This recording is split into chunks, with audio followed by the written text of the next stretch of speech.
Alright, today's project is going to be a coal-fired forge. We'll be using a 55-gallon drum and a brake rotor.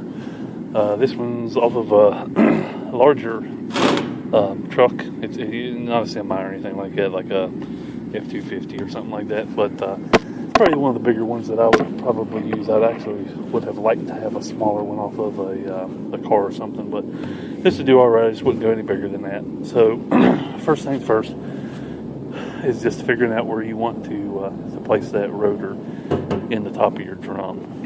And I've decided I want it pretty much right against the back edge. The reason being is whenever I'm putting stock into the fire pot itself, I'll have this much of the drum to act as a table, so that hopefully my work doesn't need any. I don't have to actually hold it in place. This, it can just rest on the drum and the rotor themselves. But I'm just going to trace it out and use a jigsaw probably, and just cut out a recess where this part of the drum will fit down into it.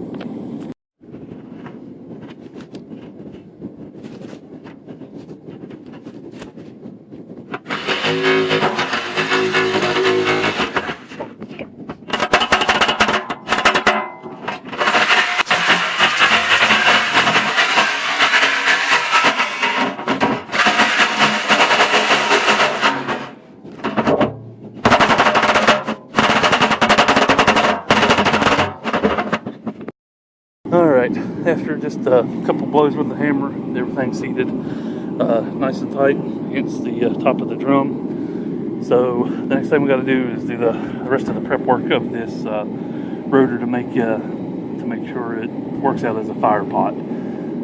First thing I'm going to do is I'm going to weld in all of these lug holes, and that way my the pan that I'm making don't have to be quite as big, and that way you don't have issues with embers and stuff falling down where they don't need to be.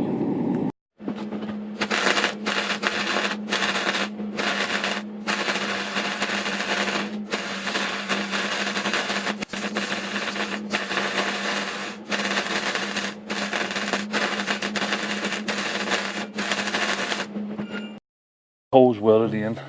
You can see if these stuck up very far, I would probably grind them down just so that your I guess it'd be your breather cap that's going to be sitting here would mount flat. So that's the next thing we're going to do, is make something that will allow air to pass up through, but it won't allow your coal to fall down in. Looking around, I've got a couple pieces that are about the right size. This is I don't know, 1/8 by 1 3/4 probably. And what I'm going to do for these is you could weld them together, or if you have a plate that's the right size, solid plate, you can just go ahead and drill a bunch of holes in there. But since I've already got these and they're about the right size and everything, I'm going to leave about an 1/8 inch gap in these. And I'll weld 1.5 inches over here, 1.5 inches over here. Well, actually, before I get started, I'm probably going to take a cut-off wheel and a grinder and cut just a notch back about 1/2 to 2/3 of the way through each of these, and that'll give me a good bit of air coming through, and then I'll just have to punch a few holes in each of those corners. But it cuts down on my welding and it cuts down on my drilling, so that's what I'm going to do with this one.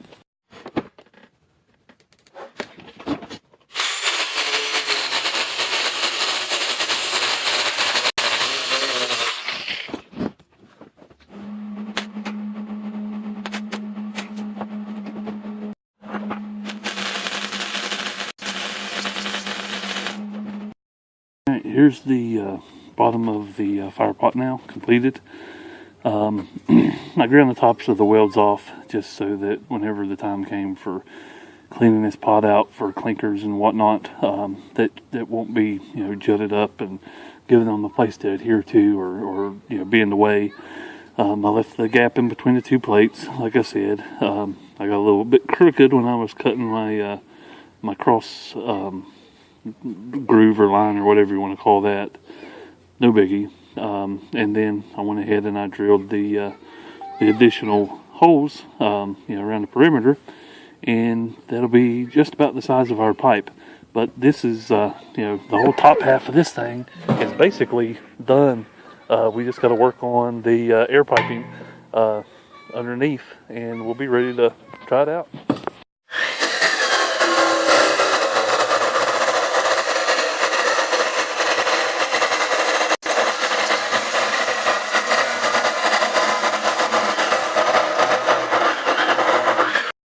I'm using for my air is it's really not suited for this purpose, but a friend had given it to me to use back when I was building the propane forge.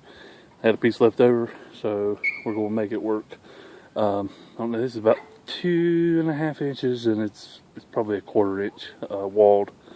So we're down to about a 2-inch opening, and it actually is a little bit smaller than the holes that we drilled earlier.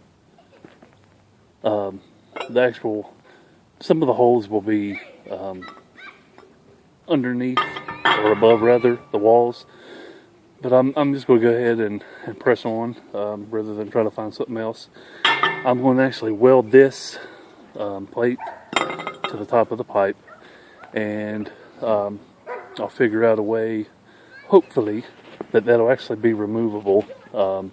I hear these plates have a tendency to burn through on occasion, and even though this is welded, we could actually take this off, cut this off, chisel it off, torch it off, something, and have another plate. But if we stick that down through and then weld a 90-degree piece to it for our air to come in, we're going to be in trouble. So I'm just going to put this together. It's getting kind of late tonight. The lighting's getting bad.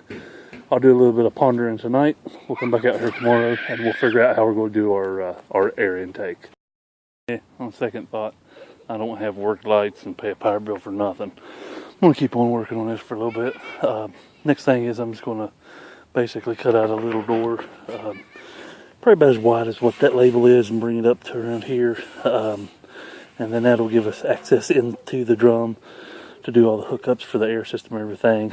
And then it'll actually leave some stuff top and bottom that we can actually use to secure the blower to this to make it one piece if we need to. I'm not going to bore you with the cutting out of this. I'll probably do it the exact same way. I'll get it started with the chisel and then finish it up with the jigsaw. Alright, we got it cut out. I inadvertently lied to you. Apparently the sides of these are thicker than the top. I knocked a hole in it with a chisel, got very little ways, and snapped the blade off of the saw. So I just switched over to the angle grinder with a cutoff wheel and zipped that out. Wasn't too bad. It was an older wheel, but I used it all up on this. It's probably pretty decent steel, actually. But anyways, you can see right there, that's the drop off of the fire pot. And I'm wanting to come somewhere about here and come out with another piece of that same pipe to hook up to our blower. And then we'll leave that bottom section right there as an ash catch. We'll figure out a little something for that as well while we're doing this. But that's where we're at so far, and just give me a little bit, and I'm thinking of a way to make all this removable, but I haven't really settled on it just yet. Alright, after thinking a little bit, it dawned on me that the rotor up here that all this will be fastened to isn't really going to be attached to the drum other than friction and gravity. So as far as getting this pipe up out of there, we could pop the whole rotor out of there and bring all the pipe up with it, and the drum will be separate as long as this pipe is small enough to pass through that opening where the rotor sits in. So I'm sure this one's going to be. So I am just going to go ahead and I'll weld this right onto there, and then I know it's a little bit recessed, but this will be in the quote unquote cool zone. You know, there will be air passing through this, so it shouldn't get extremely hot. So we could put some type of hose on this. I'm thinking even rubber would be fine. Might find some metal flex or something like that. But like I said, I'm just going to go ahead and, cut a hole in this, of course, and then just weld that right there. Just show what I was talking about before. It's actually inside the forge. I went ahead, shut this little clip here so that won't be any confusion about what it is. But you know, there's our rotor, and the pipe passes down through it. There's the little extension welded onto that, and then that lower piece will serve as our ash collector. I still gotta put a little lid on that one, but I'll do that once it's in place. It's not that huge of a deal as it was trying to weld all the way around this. And since this pipe is actually just so thick and so heavy, I went ahead and tacked that plate inside the bowl there, just on the corners. It's nothing hugely significant, but it was heavy enough where it rocked a little bit, and I didn't want to have to worry about it sloshing around when there's, you know, a 2,000-degree fire burning in it. So you know, like I said, it could be chiseled or cut loose relatively easily. It won't be a piece of cake, but it won't be super hard either. I also wanted to mention, you can't really see, but that pipe was thick. You know, I've mentioned that several times, so I actually just drilled a series of holes inside of this blower pipe rather than trying to cut that hole out. I started to, and I could tell I was using up quite a bit of cutoff wheel doing that, so I just went in a different direction and just went ahead and started drilling that. And also I pulled it back out to do this, so you may want to do that before you sink it in if you decide to do it this way. That's just a nut welded to the side of the pipe. I think the ash dump, I'm going to make it sort of like the closure flapper on a tractor, or somewhat, just in a reversed fashion. So it really don't matter what size that is. That was just the first one that I grabbed out of the bucket, and you know, the integrity of the threads don't matter either. It's just going to be a little pivot point there. I'm going to try just to use the cutoff out of the top where we cut the rotor off, and use that for the catch for the ashes. Alright, I've got the ash door, I guess you could call it, completed. It's just a little round piece of the barrel that we took off the top, and it's welded to a piece of round stock. It extends out a little ways, and then I welded several nuts on there. The main reason for those is they'll act as a counterweight that will help keep this end pressed up into the bottom of the pipe to keep the ash from falling out and from losing too much air. I then just made a little strap out of the same scrap piece of metal off the barrel, bent it, wrapped it around the shaft, drilled some holes in it, and then I welded it onto the shaft. So that'll be our pivot point there. It's not going to fit, I don't believe, with any type of bolt or anything, so I'm just going to slip a nail through there for right now. Depending on how well it works, that may be the way that it stays for good. But let me grab a nail and we'll go see how that works out. Alright, we'll probably have to come up with something just a little bit better. There's a lot of play in that, but I think, I don't think that'd be terribly bad. It's got a good, bit of weight back here, and it'd take quite a bit of weight on this side to upset it. And as far as the little gap around the bottom, once just the small amount of ash falls, that'll probably end up being clogged off. But I'm going to say that's an okay job for the door on the ash catch. Technically now we're at the point where the only thing we're lacking to call this finished is air. I'd actually bought a hairdryer just in case this didn't work out, that I could just put in here, tape it up, and be done with it. I picked one up from Walmart for like $10. It was 9 something actually. But a friend had given me this little blower. I have no idea what it's off of. It's like a squirrel cage type blower. I'm gonna give this one a shot. Hopefully it works once we get it piped in. I'll put a little bit of work into it. I don't want to show a whole lot of detail as to how this went together. One reason being, there's 99% chance sure that you're not going to have this, exact motor like I've got. So, getting real technical with details about, this exact motor isn't really going to help anybody. With the electrical, I'm comfortable with doing it, and I know it'll work for me and it'll be safe, but I'm not comfortable with giving electrical advice. So I'm not gonna show how I done wiring and anything. All right, but anyways, just the basics is we took the motor. I welded up a little bracket for it,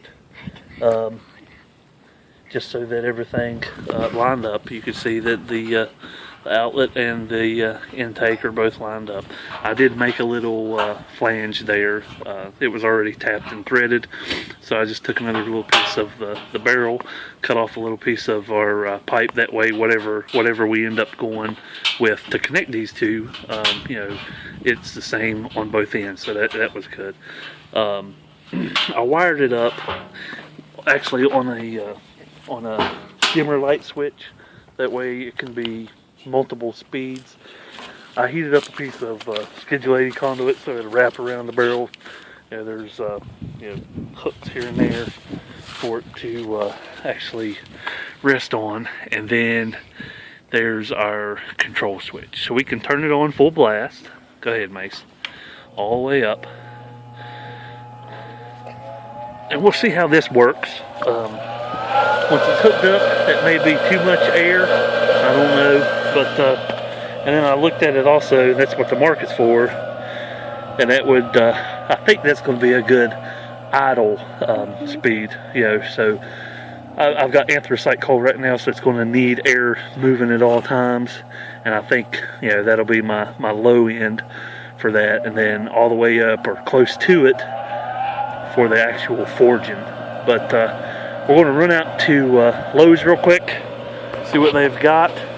All we need is that last little piece of pipe, and we should be in business. I was hoping to find something like flexible suction line or something like that at Lowe's. They did have something that was like 1.5 inches, and it set down inside of my pipe. I'll take a little piece with me just to try everything out. 2-inch PVC butted right up against it. You can see here the side walls of the metal pipe and the plastic pipe are almost identical. So I just got PVC, dry fitted a 90-degree elbow in there, and I just duct taped either side.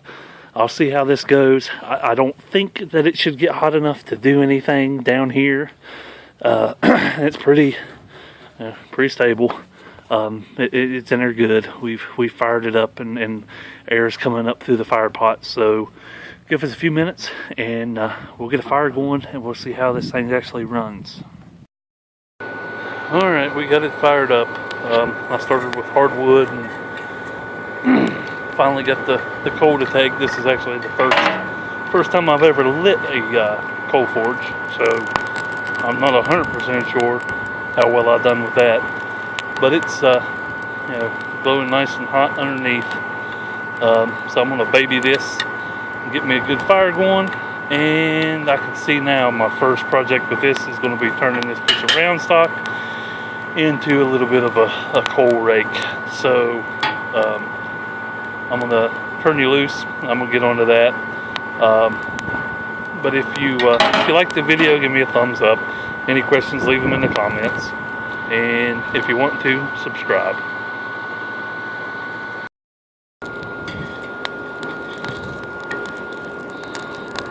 Told you so. It finally, is really going really good. So I wanted to just show one more clip of how well it's doing. I'm happy with it.